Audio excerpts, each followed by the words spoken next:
ಎಲ್ಲರೂ ನಮಸ್ಕಾರ. ಶ್ರೀ ಕ್ಷೇತ್ರ ಭದ್ರಕಾಳಿ ಸಮೇತವಾಗಿ ನೆಲೆಸಿರುವಂಥ ಪುಣ್ಯಕ್ಷೇತ್ರ ಭದ್ರಕಾಳಿಯ ಶಕ್ತಿಪೀಠ.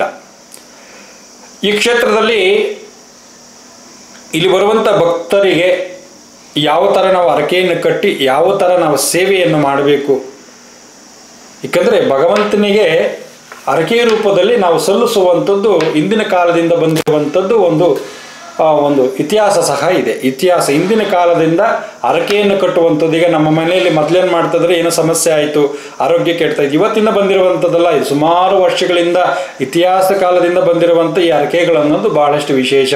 ನಮ್ಮಲ್ಲಿ ಆರೋಗ್ಯ ತಪ್ಪಿರ್ತದೆ, ಮನೆ ಏನೋ ಕೆಲಸ ಆಗಬೇಕು, ನಮ್ಮ ಮನೆ ದೇವರಿಗೆ ಇನ್ನೊಂದು ಯಾವುದೋ ಒಂದು ದೇವರಿಗೆ ನಾವು ಹರಕೆ ಕಟ್ಟಿಬಿಟ್ಟು ಅದನ್ನ ಒಂದು ಹಳದಿ ಬಟ್ಟೆಯಲ್ಲಿ ಎತ್ತಿಡ್ತೀವಿ. ಆ ಕೆಲಸ ಆದಮೇಲೆ ತೊಗೊಂಡೋಗಿ ಆ ದೇವ್ರಿಗೆ ಸಲ್ಲಿಸುವಂಥದ್ದು ವಿಶೇಷ. ಯಾಕಂದರೆ ದೇವರಿಗೆ ಹರಕೆ ಎನ್ನುವುದು ಪ್ರಾರ್ಥನೆ. ಹರಕೆ ಅನ್ನೋದು ಪ್ರಾರ್ಥನೆ, ಕೇಳುವುದು ಕೊಡುವುದು ಭಗವಂತನು. ಆದರೆ ದೇವರಿಗೆ ಹರಕೆಯನ್ನು ಕಟ್ಟಿದಾಗ ಅವ್ರಿಗೇನಾಗುತ್ತೆ, ಆ ಹರಕೆಯನ್ನು ನೆರವೇರಿಸುವಂಥ ಕೆಲಸ ಭಗವಂತನು ಮಾಡುವಂಥದ್ದು ವಿಶೇಷವಾಗಿರುತ್ತೆ. ಈ ಕ್ಷೇತ್ರದಲ್ಲಿ ಬಂದು ಕಾಣಿಕೆ ಅಂತಂದರೆ ಕಾಣಿಕೆ ರೂಪದಲ್ಲಿ ಹರಕೆಯನ್ನು ಕಟ್ಟುವಂಥದ್ದು ಈ ಕ್ಷೇತ್ರದಲ್ಲಿ ಸುಮಾರು ವರ್ಷಗಳಿಂದ ಮಾಡಿರುವಂಥ ಒಂದು ಈ ಕ್ಷೇತ್ರದಲ್ಲಿ ಒಂದು ವಿಶೇಷ ಅಂತ ಹೇಳ್ಬೋದು ನಾವು.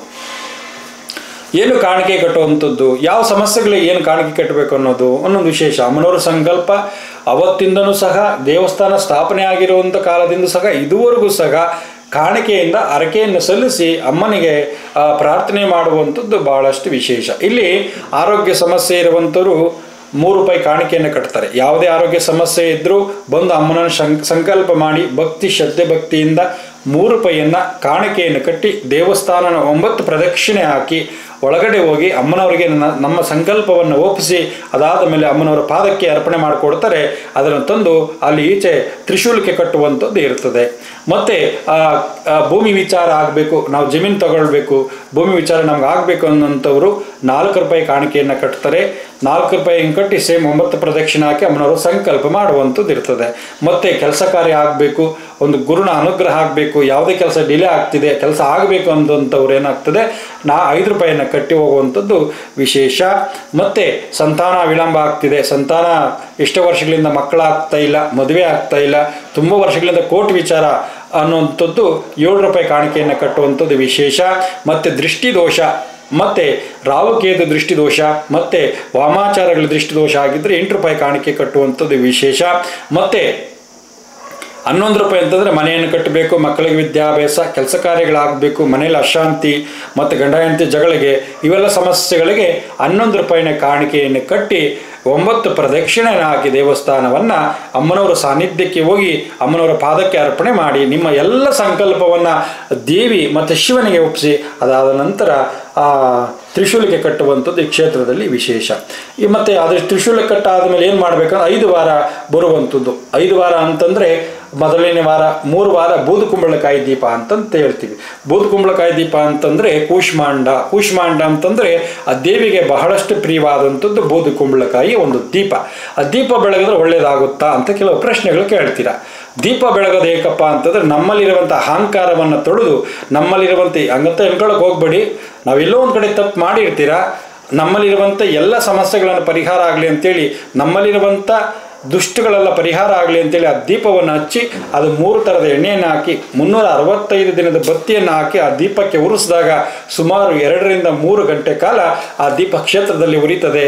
ಆ ಉರಿದಾಗ ನಮ್ಮ ಸಂಕಷ್ಟಗಳೆಲ್ಲ ನಿವಾರಣೆ ಆಗ್ತದೆ.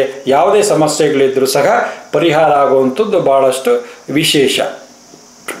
4ನೇ ವಾರ ನಿಂಬೆಹಣ್ಣಿನ ದೀಪ. ನಿಂಬೆಹಣ್ಣು ದೀಪ ಅಂತಂದರೆ ಅಮ್ಮನವ್ರಿಗೆ ಪ್ರಿಯವಾದಂಥದ್ದು. ಯಾವುದೇ ಒಂದು ದೃಷ್ಟಿದೋಷ ಇದ್ದು ಸಹ ಪರಿಹಾರ ಆಗ್ತದೆ. ನಮ್ಮ ಜೀವನದಲ್ಲಿ ಯಾವುದೇ ಒಂದು ಶಾಪ ಇದ್ದರೂ ಸಹ ಪರಿಹಾರ ಆಗ್ತದೆ. ಮತ್ತು 5ನೇ ವಾರ ಶಿವನಿಗೆ ಪ್ರಿಯವಾದಂಥದ್ದು ಬೆಲ್ಲದ ದೀಪ. ಬೆಲ್ಲದ ದೀಪ ಅಂತಂದರೆ ನಮ್ಮ ಜೀವನದಲ್ಲಿ ಸಿಹಿಯನ್ನು ಉಂಟು ಮಾಡುವಂಥದ್ದು, ಒಳ್ಳೆ ರೀತಿಯಲ್ಲಿ ನಮ್ಮನ್ನು ನಡೆಸ್ಕೊಂಡು ಹೋಗುವಂಥದ್ದು, ನಮಗೆ ಕೇಳಿದಂಥ ಪ್ರಸಾದವಾಗಿ ಕೊಡುವಂಥದ್ದು ಆ ಬೆಲ್ಲದ ದೀಪ ಹಚ್ಚಾದ ನಂತರ ನೀವೇನು ಸಂಕಲ್ಪ ಕಟ್ಟಿದ್ರೆ ಅದು ಸಂಪೂರ್ಣವಾಗಿ ನೆರವೇರುವಂಥದ್ದು ವಿಶೇಷವಾಗಿರುತ್ತೆ. ಆ 5 ವಾರ ಆದ ನಂತರ ಅಮ್ಮನವರಿಗೆ ಮರಳಕ್ಕಿಯನ್ನು ತುಂಬುವಂಥದ್ದು, ಅಂದರೆ ನಮ್ಮ ಕೆಲಸ ಕಾರ್ಯಗಳು ಮಾಡಿಕೊಡು ಈಗ ಹೆಣ್ಣು ಮಕ್ಕಳಿಗೆ ವಿಶೇಷವಾಗಿ ಕೊಡುವಂಥದ್ದೇ ಮರಳಕ್ಕಿ ಅಂತಂದರೆ ಸಿಹಿ ಕೊಟ್ಟಾಗ ಅಮ್ಮನವ್ರು ಹೆಣ್ಮಕ್ಳಿಗೆ ಖುಷಿಯಾಗುವಂಥದ್ದು ಇರ್ತದೆ.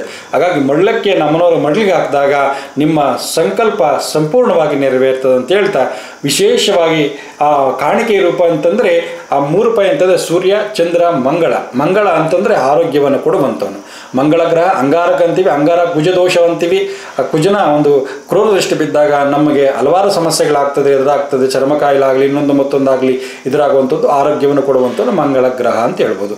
ಮತ್ತು ಬುಧ ಅಂತಂದರೆ 4 ರೂಪಾಯಿ ಅಂತಂದರೆ ಭೂಮಿ ವಿಚಾರ ಆಗಿರ್ಬೋದು, ವಿದ್ಯಾಭ್ಯಾಸ ಆಗಿರ್ಬೋದು, ಎಲ್ಲ ಸಮಸ್ಯೆಗಳಿಗೂ ಬುಧನ ಅನುಗ್ರಹ ಆಗೋದು 4 ರೂಪಾಯಿ ಕಟ್ಟುವಂಥದ್ದು. ಮತ್ತು 5 ರೂಪಾಯಿ ಅಂತಂದರೆ ಗುರುನ ಅನುಗ್ರಹ ಆಗಲಿ, ಎಲ್ಲ ಕೆಲಸಗಳು ನೆರವೇರಲಿ ಅಂತೇಳಿ 5 ರೂಪಾಯಿ ಕಾಣಿಕೆಯನ್ನು ಕಟ್ಟುವಂಥದ್ದು. ಮತ್ತು 7 ರೂಪಾಯಿ ಅಂತಂದರೆ ಮಹಾತ್ಮನು, 7 ರೂಪಾಯಿ ಸಂಕೇತ ಬಂದು ಶನಿ ಮಹಾತ್ಮನನ್ನು ಒಲಿದಾಗ ನಮ್ಮ ಸಂಕಷ್ಟಗಳು ನಿವಾರಣೆ ಆಗ್ತದೆ. ಈಗ ಶನಿ ಮಹಾತ್ಮನ ಅನುಗ್ರಹ ಈಗ ಪ್ರತಿಯೊಂದು ವಿಚಾರದ ಆಯುಷ್ ವೃದ್ಧಿ ಮಾಡುವಂಥನು, ವಿವಾಹದಲ್ಲಿ ವಿವಾಹ ಪ್ರಾಪ್ತಿ ಮಾಡುವಂಥವನು, ಸಂತಾನ ಪ್ರಾಪ್ತಿ ಮಾಡುವಂಥವನು, ಆ ಭಗವಂತನ ಕೃಪೆ ಇದ್ದಾಗ ಆ 7 ರೂಪಾಯಿ ಕಾಣಿಕೆಯನ್ನು ಕಟ್ಟಿ ಹೋಗುವಂಥದ್ದು ವಿಶೇಷ. ಮತ್ತು ರಾಹು ಅಂತಂದರೆ 8 ರೂಪಾಯಿ. ರಾಹು ಅಂತಂದರೆ ಯಾವುದೇ ನರದೃಷ್ಟಿ ಆಗಿರಲಿ, ಮಾಟ ಶೂನ್ಯಗಳಾಗಲಿ, ಯಾವ ದೃಷ್ಟಿಗಳ ಸಹ ಸಮೇತವಾಗಿ ಹೋಗುವಂಥದ್ದು. 11 ರೂಪಾಯಿ ಅಂದರೆ ಸೂರ್ಯ ಚಂದ್ರ. ಇಬ್ಬರನ್ನು ಸೂರ್ಯಚಂದ್ರ ಅಂತಂದಾಗ ಆ ಸೂರ್ಯಚಂದ್ರನ ಕಟ್ಟಿದಾಗ ನಮ್ಮ ಮನೇಲಿ ಕತ್ತಲನ್ನು ಹೋಗಲಾಡಿಸಿ ಬೆಳಕನ್ನು ಕೊಡುವಂಥದ್ದು ಕೆಲಸ ಆಗುವಂಥದ್ದು ಬಹಳಷ್ಟು ವಿಶೇಷ. ಬಂದು ಶ್ರದ್ಧೆ ಭಕ್ತಿಯಿಂದ ಅಮ್ಮನವರಿಗೆ ಸಂಕಲ್ಪವನ್ನು ಮಾಡಿ ಆ ಶ್ರದ್ಧೆ ಭಕ್ತಿಯಿಂದ ಯಾರು ಮಾಡ್ತಾರೋ ಅವ್ರಿಗೆ ಖಚಿತವಾಗಿ ಅಮ್ಮನವರಿಂದ ಅನುಗ್ರಹ ಆಗ್ತದೆ. ನೀವು ಯಾವುದೇ ಕ್ಷೇತ್ರಕ್ಕೆ ಹೋಗ್ರಿ, ಎಲ್ಲೇ ಹೋಗ್ರಿ, ಶ್ರದ್ಧೆ ಭಕ್ತಿಯಿಂದ ಪೂಜೆಯನ್ನು ಸಲ್ಲಿಸಬೇಕು. ಆ ಸಲ್ಲಿಸಿದಾಗೆ ನಮ್ಮ ಪ್ರಾರ್ಥನೆ ಆ ದೇವರಿಗೆ ಸಲ್ಲಿಸುವಂಥದ್ದು. ಹಾಗಾಗಿ ಯಾವುದೇ ಕ್ಷೇತ್ರಕ್ಕೆ ಹೋಗ್ರಿ, ನೀವು ಯಾವುದೇ ಕ್ಷೇತ್ರಕ್ಕೆ ಹೋದ್ರೆ ಒಂದು ಭಕ್ತಿಯಿಂದ ಪೂಜೆ ಮಾಡ್ಕೊಂಡು ಬನ್ನಿ. ಆತ್ರವಾಗಿ ಏನು ಮಾಡೋಕ್ಕೆ ಹೋಗ್ಬೇಡಿ ಅಂತ ಹೇಳ್ತಾ ಎಲ್ಲರಿಗೂ ಆ ದೇವಿಯ ಒಂದು ಅನುಗ್ರಹ, ಅಮ್ಮನವರ ಒಂದು ಶಿವನ ಮತ್ತು ಅಮ್ಮನವರ ಅನುಗ್ರಹ, ಇಲ್ಲಿ ನೆಲೆಸಿರುವಂಥ ಎಲ್ಲ ದೇವತೆಗಳ ಒಂದು ಅನುಗ್ರಹ ಎಲ್ಲರಿಗೂ ಕೊಡಲಿ ಅಂತೇಳಿ ಪ್ರಾರ್ಥನೆ ಮಾಡಿ ಬಂದು ಅಮ್ಮನವರ ಒಂದು ಕೃಪೆಗೆ ಪಾತ್ರರಾಗಿ ಇಲ್ಲಿ ನಡೆಸಿರುವಂಥ ಹರಕೆಗಳನ್ನು ಅಮ್ಮನವ್ರಿಗೆ ಸಲ್ಲಿಸಿ ನಿಮ್ಮ ಸಂಕಷ್ಟಗಳನ್ನು ನಿವಾರಣೆ ಮಾಡ್ಕೊಂತ ಹೇಳ್ತಾ ಎಲ್ಲರಿಗೂ ಒಳ್ಳೆಯದಾಗಲಿ. ಸರ್ವೇ ಜನ ಸುಖಿನೋ ಭವಂತು.